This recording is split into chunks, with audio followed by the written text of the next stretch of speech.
ত্রয়োদশ জাতীয় নির্বাচনে সিলেট বিভাগে জামানত বাজেয়াপ্ত হয়েছে ৬২ প্রার্থীর। এর মধ্যে রয়েছেন সাবেক সংসদ সদস্যও।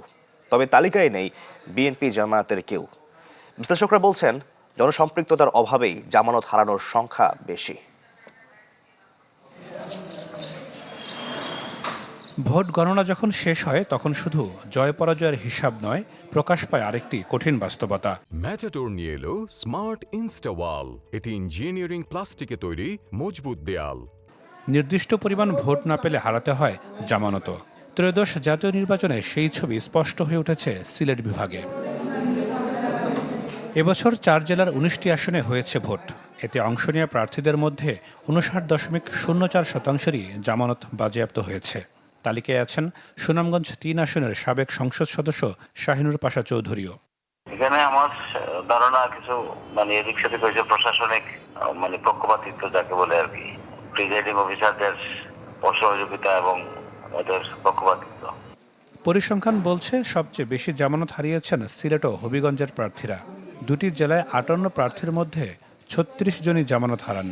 মৌলভীবাজারে ২৪ জনের মধ্যে বাজেয়াপ্ত হয় ১৪ জনের জামানত, আর সুনামগঞ্জে ২৩ প্রার্থীর মধ্যে ১২ জনের।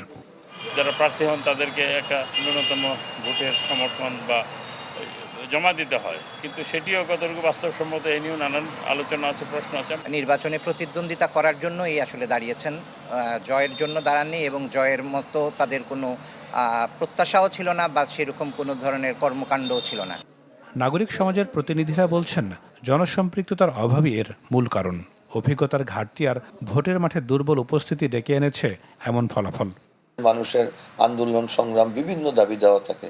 এই দাবি দেওয়া নিয়ে যখন আন্দোলন সংগ্রাম হয়, দাবি দেওয়া উত্থাপিত হয়, সভা সমিতিতে হয়, বিবৃতি দিতে হয়, এইগুলোর সময় দেখা যায় ওই লোকজনকে পাওয়া যায় না। কিন্তু নির্বাচনের সময় এসে ওনারা যখন গাড়ি টাড়ি নিয়ে দামি দামি প্রচার যন্ত্র প্রচার মাধ্যমে ওনারা প্রচারণায় নামেন, তো সেটা তো মানুষ গ্রহণ করে না। এবারের নির্বাচনে সিলেট বিভাগের ১০৫ প্রার্থীর মধ্যে বেশিরভাগই লড়েছেন প্রথমবারের মতো। Desk report, channel 24।